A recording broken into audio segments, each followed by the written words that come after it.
Hi, welcome to the World of Dreams podcast, where we talk all the cool things about dreams and how it helps with biology, mental health, and just really arcing philosophy to navigate through life. So I'm Chelsea Turpinning Coxey, the host, and I'm going to read just a lecture here, and I was inspired by my own dreams. So I really do enjoy just sharing that perspective. I'm always kind of using myself as the example. So this is not a one arc kind of example. It is the arcs within arcs and how patterns evolve and build this woven material over years. So I'm just going to give you a small snippet of a more recent thing, and how wisdom arced in perspective, actually. And I love it when it does this because it expands and just not just the dream way, but how it applies in your life. Gold. So here's me reading my lecture.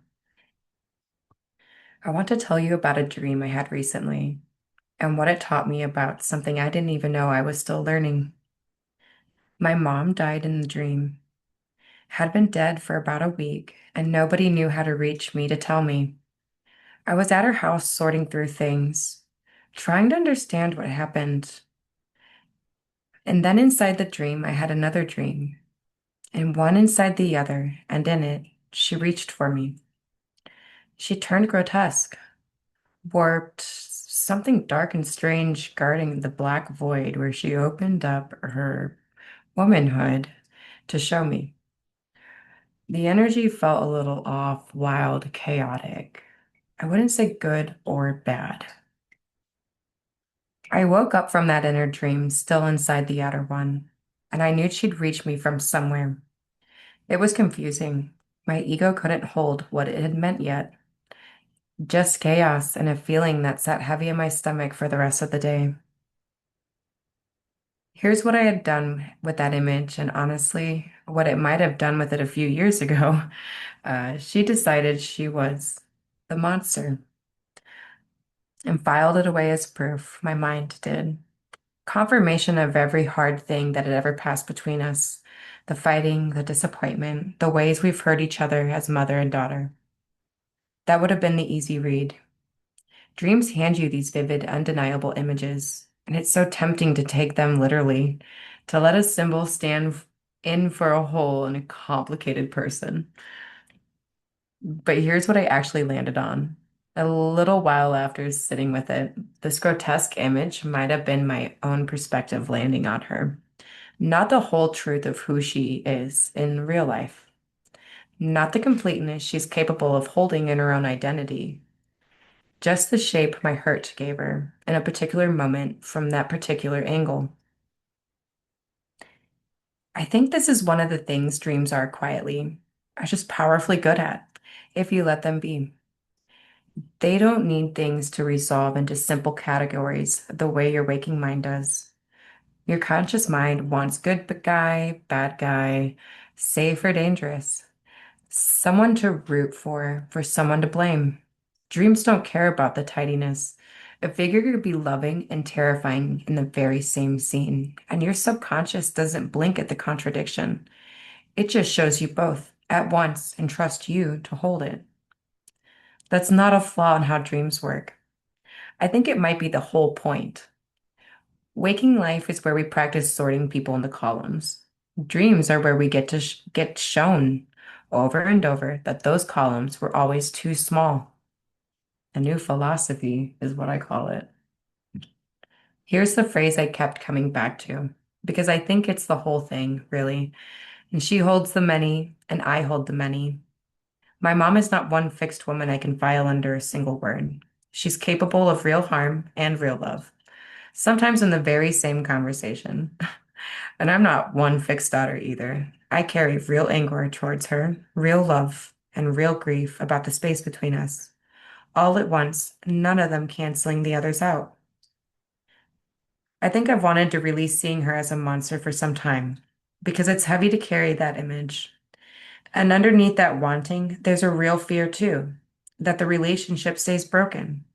If she dies before we healed anything, that monstrous image might be the only thing left that I'm holding. And forever. That's a genuinely scary thought, and I don't think naming it makes it even smaller. I think naming it just makes it honest. But here's the freedom in it. Once you actually sit with complexity instead of resolving it early, I get to choose which parts I'm relating to, moment by moment. Not pretend the hard parts aren't real. Just refuse to let them be the whole story permanently on my behalf. People have been circling this same idea for a long time under different names. Carl Jung talked about integration this way, not banishing your own darkness to keep only the light, but learning to hold both without needing to resolve them into one simple, safe version of yourself. I think the same principle works outward, at the people we love and the struggle with, not just inward at ourselves.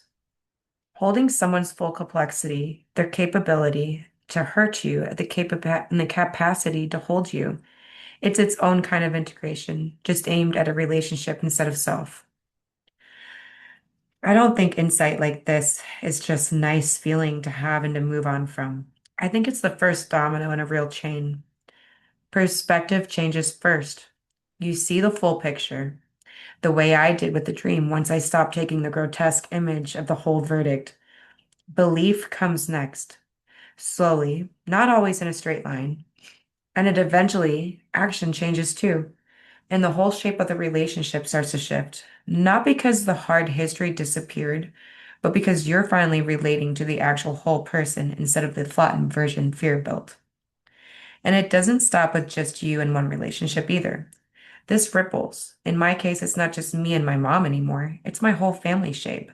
My kids and their relationship building with her, and how I show up as a bridge between those two things. One dream, one image, and one hard morning of sitting with it. Actually, more like years. And the ripple goes further than you would expect. I've started calling this dream wisdom. Honestly, because it is dream wisdom. I don't think it's separate from the rest of how I think anymore. It's not a technique I pull out from one relationship to set back down. It's actually expanded my whole inner philosophy, how I move through everything now, not just how I relate to my mother. Because once you practice holding complexity in one place, you start noticing you're allowed to do it everywhere. Personally, it shows up in how I hold my contradictions now. The days I'm doing great alongside the days I'm barely holding it together, and without needing one to cancel out the other to prove something false about me. And professionally, this is where it gets interesting because I didn't expect the overlap. It's the exact same dance with the way of genius. Building a company is holding and releasing complexity constantly. The version of the mission that's thriving and the version that's generally hard some weeks. Believing in it fully still and having real doubt some days.